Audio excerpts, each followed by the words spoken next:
We are going to be looking at one aspect of the study of Megillat Esther, one that I've alluded to in the past, and that is the relationship between the book of Esther and the book of Bereshit, as well as other places in the Tanakh. I want to explain something to you. The entire book of Esther is written in code, as you well know.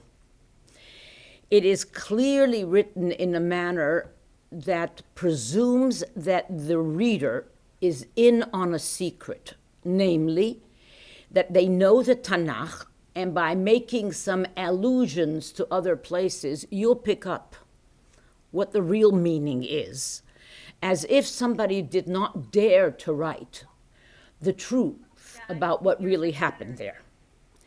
You, of course, recognize that of all the books in the Tanakh, this is the only one that does not have the name of Hashem appear at all. There is no mention of Eretz Yisrael. There is one oblique mention of Yerushalayim, and that's at the very beginning. And that beginning is supposed to, in fact, tell us what the importance of this book is, the importance of the book that was debated by Anshe Knesset HaGdolah as to whether or not it should be included among the 24 books of the Tanakh. And what we're told here is that when we introduce Ish Yehudi, one of the protagonists of this story, we're told here that Ish Yehudi haya b'Shushan habira, ushmo Mordechai ben Yair ben Kish ish Yemini. Again, once, twice, who he is. And you cannot help but understand that the fact that his name is Mordechai should be jarring. Mordechai is as Persian as you can get.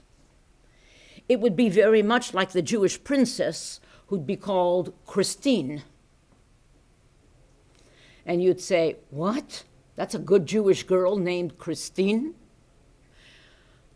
Mordechai is named for Marduk, one of the Persian gods. And Esther, whose real name is Hadassah, is named for Ishtar, the goddess who's the Persian equivalent of Venus or Aphrodite. And you're saying, this is in the Tanakh? But then you're being given a little tiny clue, and that is that this Ish Yehudi, this Jew, who comes from the tribe of Binyamin, Asher Hogla im Hagola, Asher Hogleta mi Yerushalayim, Asher Hegla Nebuchadnezzar Melech Bavel. And then unnecessarily, in the same verse that could have been cut down to a mere tiny thing, Asher hogla mi Yerushalayim al yedei Nebuchadnezzar, the word gola appears 4 times. 4 times to indicate that this is not merely the story of Mordechai and Esther and Achashverosh. This is the story of all of our diasporas. It would be the stories of Jews throughout the centuries that are dispersed among the Goyim and that are at the risk of losing their identity, who have double lives and double names, their Jewish name, their Christian name, or their Persian name, or their German name. And they live between worlds. And Yerushalayim is but a bare memory. No mention is made of Eretz Yisrael. No mention is made of God. He is hidden within hidden as they are hidden amongst the people whom they live, living precarious lives, not sure who they really are. And that's essentially what happens here. Now, we do have a comparable story in the story of Yosef, which is what our focus is. There are other stories that occur outside of Eretz Israel. That's the book of Yechezkel, or the book of Daniel, or some of the stories that are told in Ezra and Nehemiah. But those are people that already have their eyes on Jerusalem, or remember Jerusalem. What we're dealing here, though, is with stories that are happening completely outside of the land of Israel. And we have two Jews, Yosef and Esther, who is Hadassah, who rise in power, enter the halls of the palace in the countries to which they are taken, and which they are taken without their consent. Yosef comes down to Egypt sold as a slave. He certainly doesn't want to be there. And willy-nilly ends up becoming viceroys, but not before we've had a series of going ups and downs, rising in power, falling from power, going into the dungeons, etc., etc.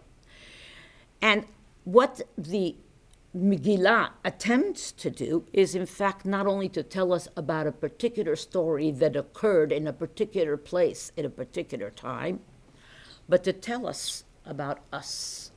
And never before has it been more pertinent than perhaps today.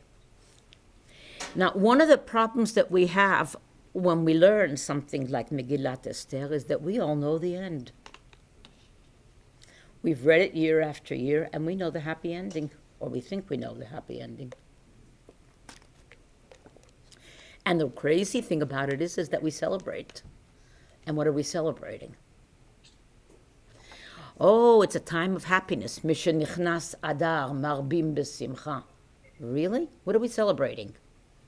The fact that a woman was taken against her will to a palace where she is used, where she is forced to live with a man who she despises and whom we all despise, one among thousands of women, because he sleeps with one and then throws them into the harem, where they are his to use or to dispose of or to behead as he chooses to, whenever he chooses to. Is that what we're celebrating? And why? Because she finally manages to save all of our lives? But what happens to her? We all wanted to dress up as Esther. Really?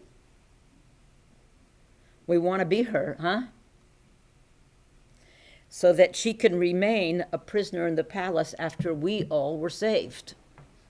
What happens to her in the end? What's the end of her story? What happens to the future generations that come from Esther? They're lost. This is almost a reason to sit Shiva, not to celebrate.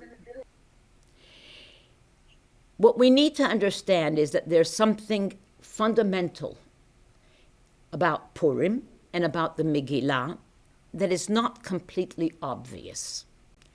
And namely that this is the story about us against Amalek. Now, what is Amalek? Amalek is the ones that Asher Korcha Baderech. What they stand for is that our entire history is nothing more than a chain of coincidences. Mikre. It happens. And if we were to read it properly, we should place ourselves in the story and recognize that we don't know what the end is. We might know what the beginning of it was, in retrospect, but we don't know where they are. And we don't know how it's going to end any more than what we know how the stories unfolding in the newspapers today are going to end. And just as we too do not know how precarious our lives are. And if you get a certain sense that there is like deja vu, I've been here before, something is happening all over again, the answer is, yep, It is, only you don't know how it's going to end, or do you? And like them in the story of the Megillah, or even in the story of Yosef, you don't know where God is in all of this. Because you don't see him, and he's become not only hidden, but even more hidden than he's ever been. Hester betoch Hester. He's hidden within hiddenness, and seems to have abandoned us. Really? That's the story of Amalek. Amalek believes that there is no God that is running history, and that it is about might makes right.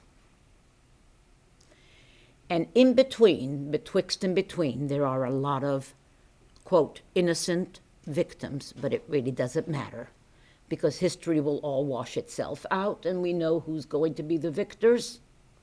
The victors are going to be the most ruthless, the most brutal, the most powerful, and they will rewrite it.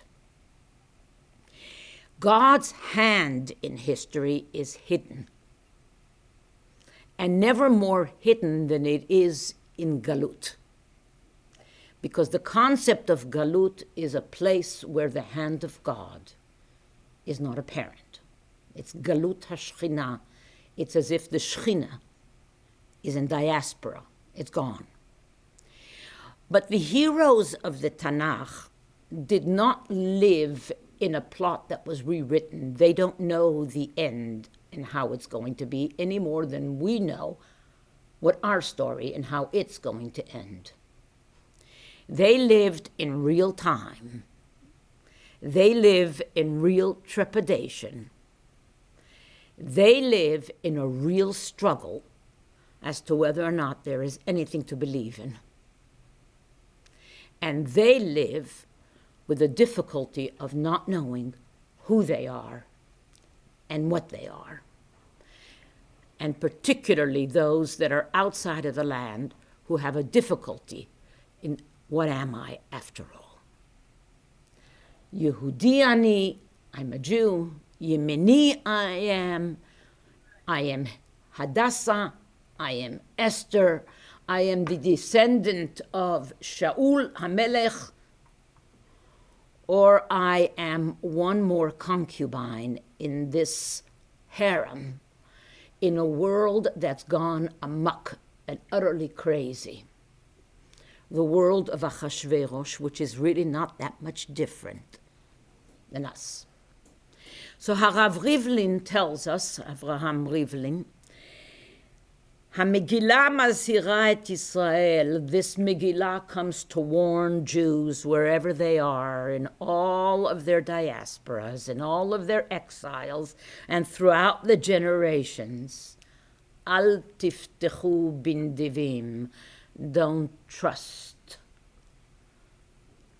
Don't trust all the promises that were made. Don't trust who's sitting at the White House. Don't trust NATO. Don't trust the United Nations. Don't trust humanity. There's no one else that you have to rely on.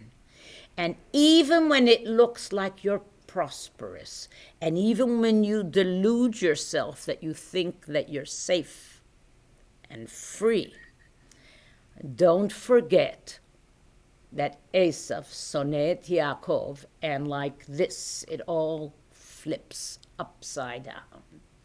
From evil to good, or from good to evil. And unless you know who you can rely on, and that only rely on is the Rebbeinu Shalom, you are completely lost without any sense of who you are and what you are. Furthermore, the Megillah is going to warn you that the hatred that lies underneath the surface is going to come up. Paradoxically, just when you've assimilated, just when you've managed to become powerful and enter the palace. That's when it will rear its head, just when you thought that you were secure. That security is called Achot lanu bebeit hamelech. We have a sister in the palace. When you think you have a sister in the palace and somebody's going to take care of you, that's when God shows you, Al tiftechu bin divim. It's not so simple. This is not the case at all. But the writers of the Megillah, whether it's Esther or Mordechai or both of them, are not telling this story to you blatantly, openly. They don't dare. And that's why you have not one Targum but two Targumim, because it's written in code. And the most powerful tool that the author has is something called allusions. An allusion is when I make a reference to something that you do know, another book that you do know. And by telling you a story with allusions that you would know it's an inside joke, a pun here and there, you might be aware that what I'm saying has a deeper dimension and a deeper meaning. And it's not necessarily what you think it is on the surface.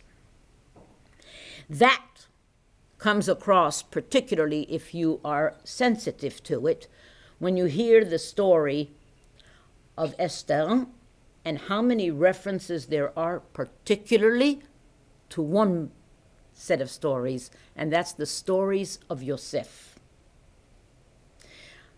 I'm going to go through in order of some of those references, and as a result, perhaps shed light on what the book actually means. Of all of the people in the Tanakh, there is no one else who is referred to as Yefet Toar veYefet Mar'eh veNoset Chen, somebody who is seen of beautiful form, beautiful looking, and manages to charm other people, except for Yosef and Esther. They both have the power to attract other people and make a big impression, particularly on Goyim. This is something very important. It is their key to their success, if you like. That going up and that success is what wins Yosef his position in the house of Potiphar, but it is also his Achilles heel. It's what attracts Potiphar's wife and lands him in prison. In Esther, it's what attracts and brings her to be one of the women that Achashverosh will use, abuse, but interestingly, because of her chen, she gets the crown. And what we're told is that this Esther, he Hadassah, you should know that she is really Hadassah. And by giving you Mordechai's lineage, and since she is his cousin, you understand that that is her lineage. She is of royal birth. But Ein Esther Magedet Moladeta. Esther doesn't tell anybody who she is. She keeps her identity secret because Mordechai told her to do that. So she has a different name. Her name now is Esther. Yosef comes out of prison and is given also a new identity by Paro. He now becomes Tzofnat Paneach. A new name, a new identity, a new wife. And what his transformation has caused him is that when he has his first son, Menashe, he says, God has helped me forget and set aside my father's home and where I come from. Aren't I lucky? Nobody knows who I really am. And even I have forgotten who I really am. Oh yes, Yosef says, Bon Hashem. How are you doing? Bezrat Hashem. It's not me, it's God. But he uses the word Elokim or Elohim, and it can mean the gods as well. So nobody really knows if he's referring to the pagan gods or if he's referring to the one God upon whom he was with whom he was raised in his father's home. He makes mention of a divine being, which Esther does not at all. But what we have in both cases is going up and going down, and going up and going down. And in both cases, we have a mishteh. So we'll see something very interesting. In the story of Megillat Esther, we're told that this great party occurred only in the 3rd year of Achashverosh's reign. It was only then he finally celebrated his coronation. Why did it take 3 years for an inauguration? Because for 3 years he needs to quash the rebellion. He needs to quash the opposition. He needs to slaughter anybody who is going to try to rear his head. You need to understand that he's a pretender. He was not born to the throne. This is a result of a revolution. This is the same Achashverosh who has been in the army, who has crushed enemies. And there's still one more enemy in the palace with whom he conveniently married and wins as a result his position in the throne, but who is in fact his one step away from becoming full king. And her name is Vashti. So then, under the guise of being drunk and making sure that his own hands are not bloodstained, he ensures somehow that she disappears. We don't really know what happened to her. You're never told. We're told only that she needs to be replaced. She needs to be replaced because, like many men in power, he has others that do the dirty work for him. And he makes sure that he can never be convicted. It's never done directly by him. Everything is in code. And then even when he did it, it was like, oh, in a moment, you didn't take me seriously, did you? And then we finally get rid of the assassins as well, so that there's nobody else who can possibly convict him. So what we're told is, at the same time, Vayhi bayom hashlishi, it was on the 3rd day, which was Paro's birthday. Do you remember that? Yosef is in prison. It's always interestingly on the 3rd day, or the 3rd year. What happened in day 1 or day 2, or year 1 or year 2? 3. And then you have something else that's very interesting. In Achashverosh's times, right, we now need a new queen. Vayafked hamelech pikidim bechol medinot malchuto. He appoints officers throughout the kingdom, 127 medinot, to gather together kol na'ara b'tula tovat mar'eh. Bring together every virgin that is good-looking. Gather her from all of the countries. And your reader is supposed to say, wait a minute, this sounds a little familiar. Vayafked hamelech pekidim, because I don't have it anywhere else in the Tanakh, except in the story of Yosef, where we're told, Vayafked pekidim al haaretz, he appointed officers throughout the land, and they gathered all of the grain of the 7 years of plenty.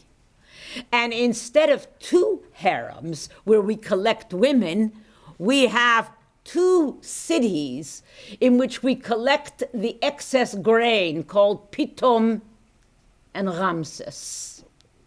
So isn't that interesting that in one case we have the collection of food in case of famine, and here we have the collection of women, not in 1 harem, but in 2 harems. What is your author telling you?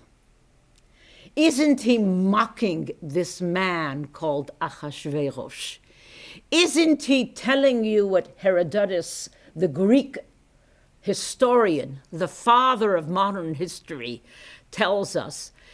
That if you should be invited by a Persian, or if you should, if you should host a Persian in your home, hide your wife, because she's not safe. It was the Greeks that wrote about the Persians, that they were completely unscrupulous, hedonists to the extreme, with cruelty that could not be imagined, in which women were objects to be used, thrown out, given out like goodies to their officers, killed at whim. And so while we're not out to praise Egypt, but we make a contrast of a king who gathers together grain to safeguard his people during years of famine, and another king, another emperor over such a great empire, the largest empire, Mihodu ve'ad Kush, the entire Mesopotamian, all the way to Kush. Kush is Sudan. This is the same king that fought the Greeks and managed to cross over from Asia into Europe. Did you know that? This is Xerxes. Yeah. This is the man whose cruelty was renowned and recorded in history. And what do we tell about him? That in his drunkenness, he doesn't care about his people. He just collects objects and people to be used and discarded. Now, we can't write this. We don't dare write it, because if you're going to write it, you're going to be hanging tomorrow.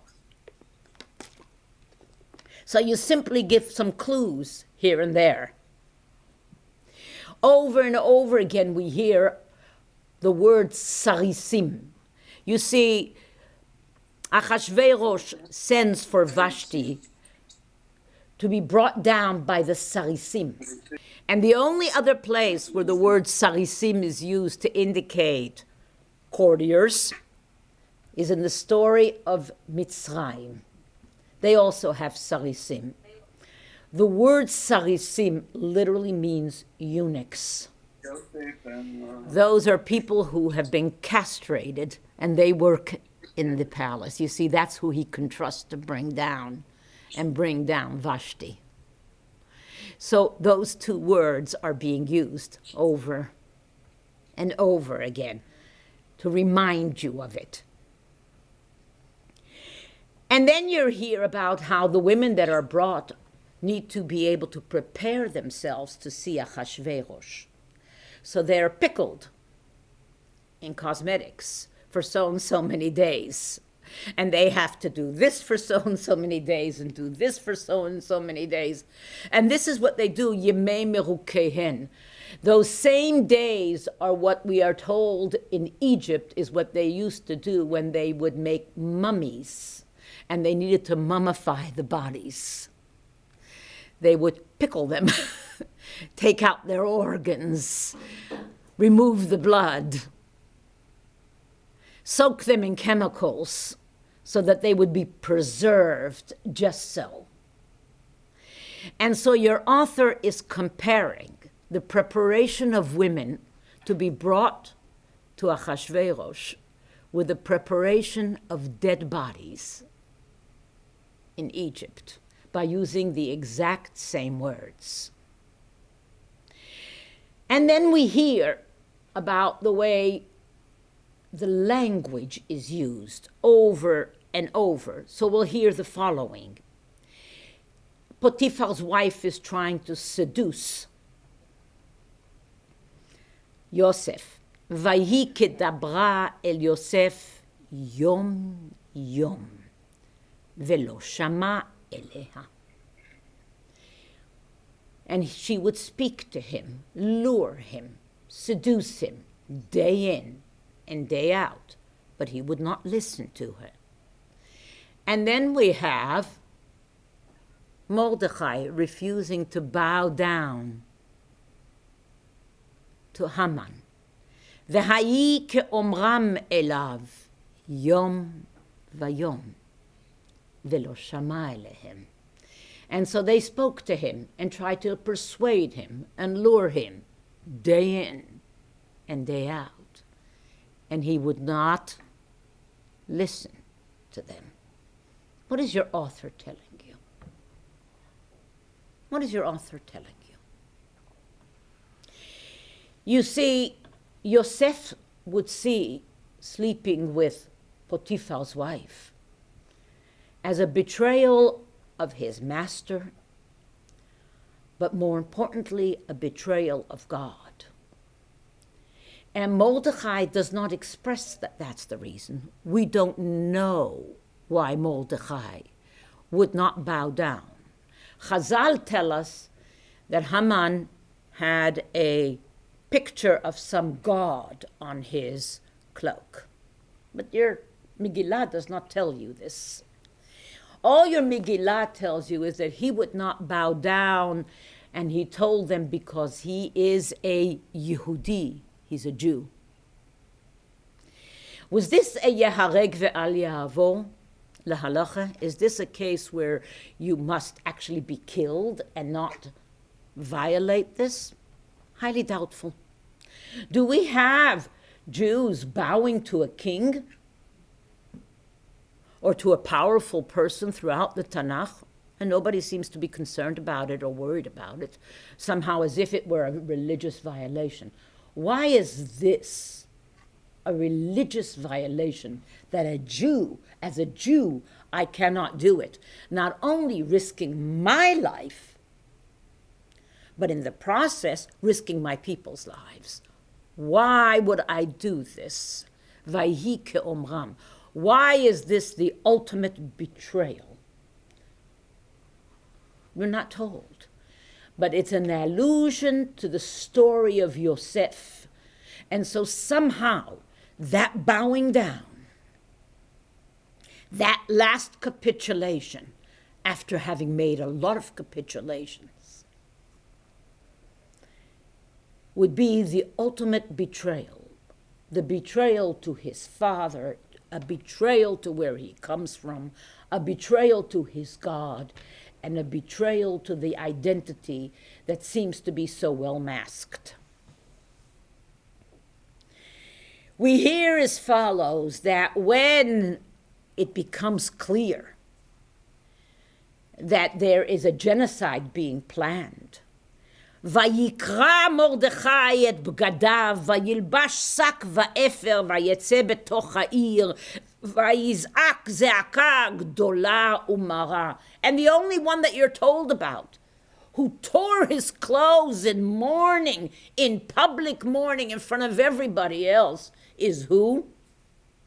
When the brothers come back and tell Yaakov that Yosef was eaten by a wild animal, ויקרע יעקב שמלתה, וישם שק במותניו, ויתאבל על בנו ימים רבים. So Yaakov tore his garments and dressed himself in sackcloth and would not be comforted for many, many years thereafter.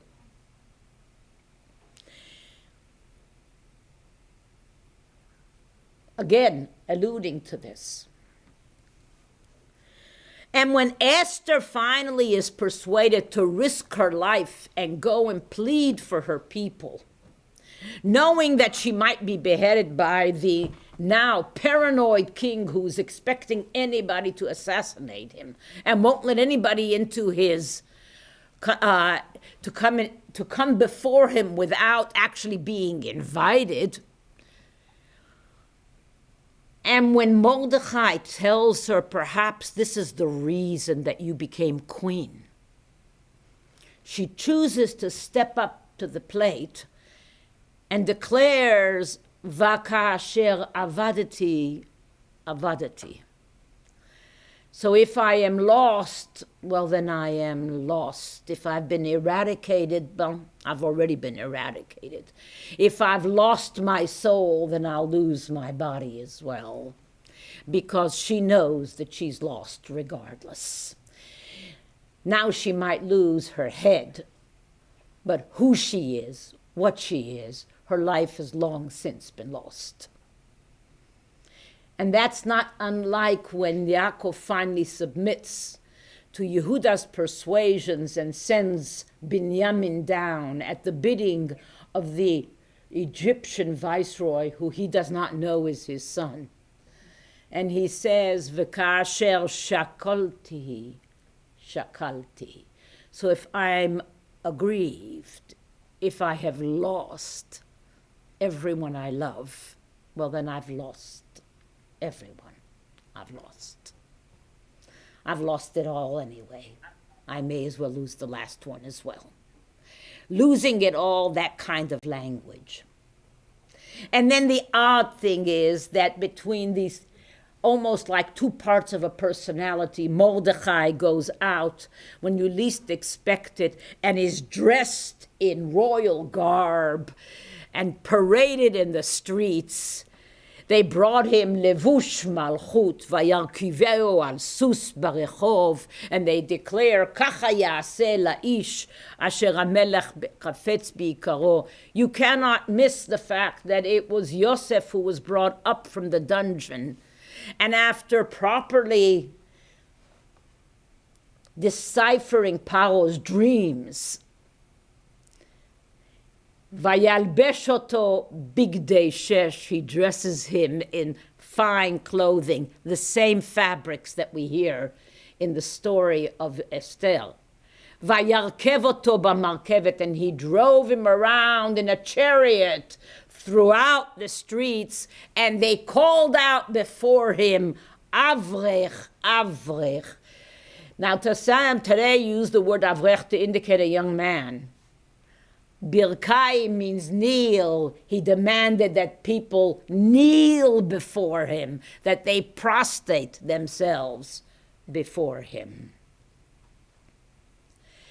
And when Esther finally comes to the Mishteh, it is there that she finally reveals not only who is the man who's to kill her people, but in doing so reveals who she really is to Achashverosh.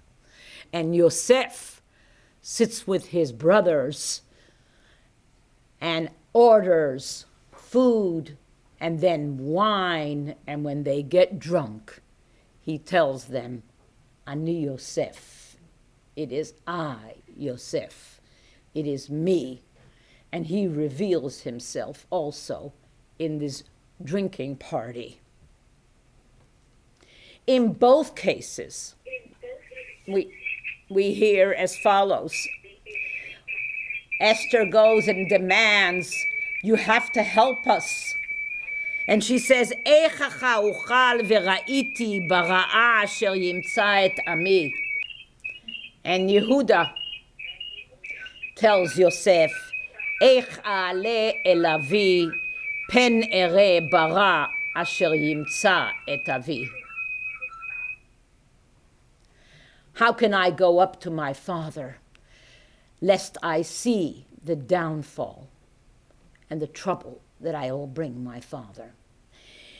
What we have here is similar dilemmas, similar language that is being used over and over and over again, repeatedly. But what are the differences? How are they different? As I indicated, Yosef Yosef manages to save his people. He saves them from hunger. He manages to save all of Egypt from hunger. And he manages to do so by, at the same time, declaring, it's not me, it was God that was seeing here. All along, he keeps evoking God's name and describes the fact that it's not you that did this, it was the hand of God that did this. It's not me that went and interpreted your dreams, it was God that interpreted your dreams. But we don't have any of that in Esther at all.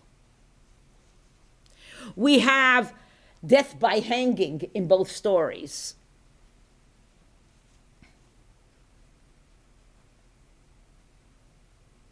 But to what end?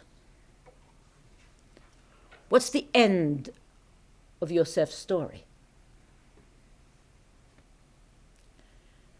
He saves the day, he's the hero, he reunites with his family, and then what? And then begins several hundred years of enslavement, of torture, of murdering children. No happy ending. What happens at the end of the story of Esther? Personal tragedy. She's completely lost, and yet what has happened to our people? A people who were so assimilated in this empire that they forgot that it's time to go back home.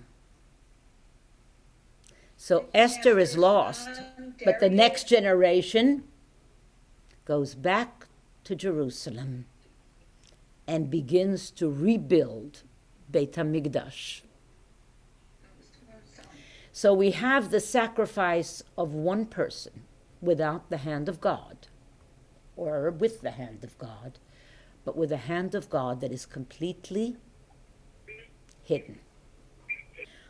We have people making choices, people finding their identities, but completely blinded to the movement of history around them and the hand that seems to be pulling the strings, as so many puppets in the show.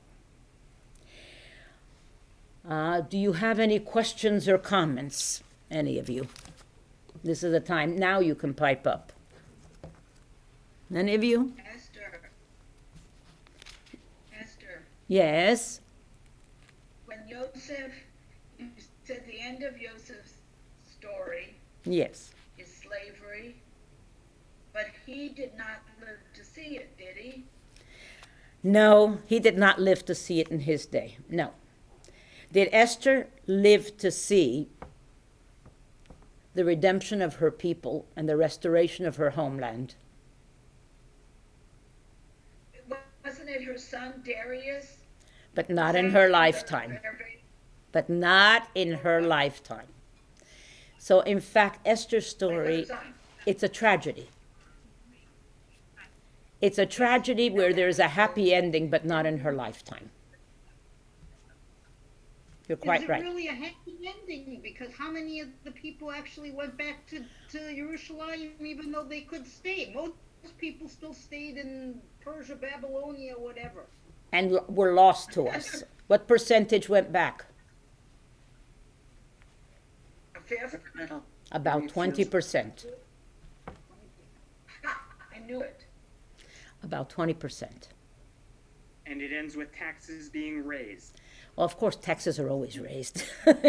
In fact, what he's telling you is that the world goes on, and you think that you know what's going on, so they raise your taxes, and you pay more for gas, and you think you know what's happening, and you think you're in control. Oh, my gosh, yes. Yeah, we're all drunkard fools, aren't we? 20%, isn't that the same amount that ended up after one of the plagues? The plague of darkness, wasn't 80% of the Jews lost?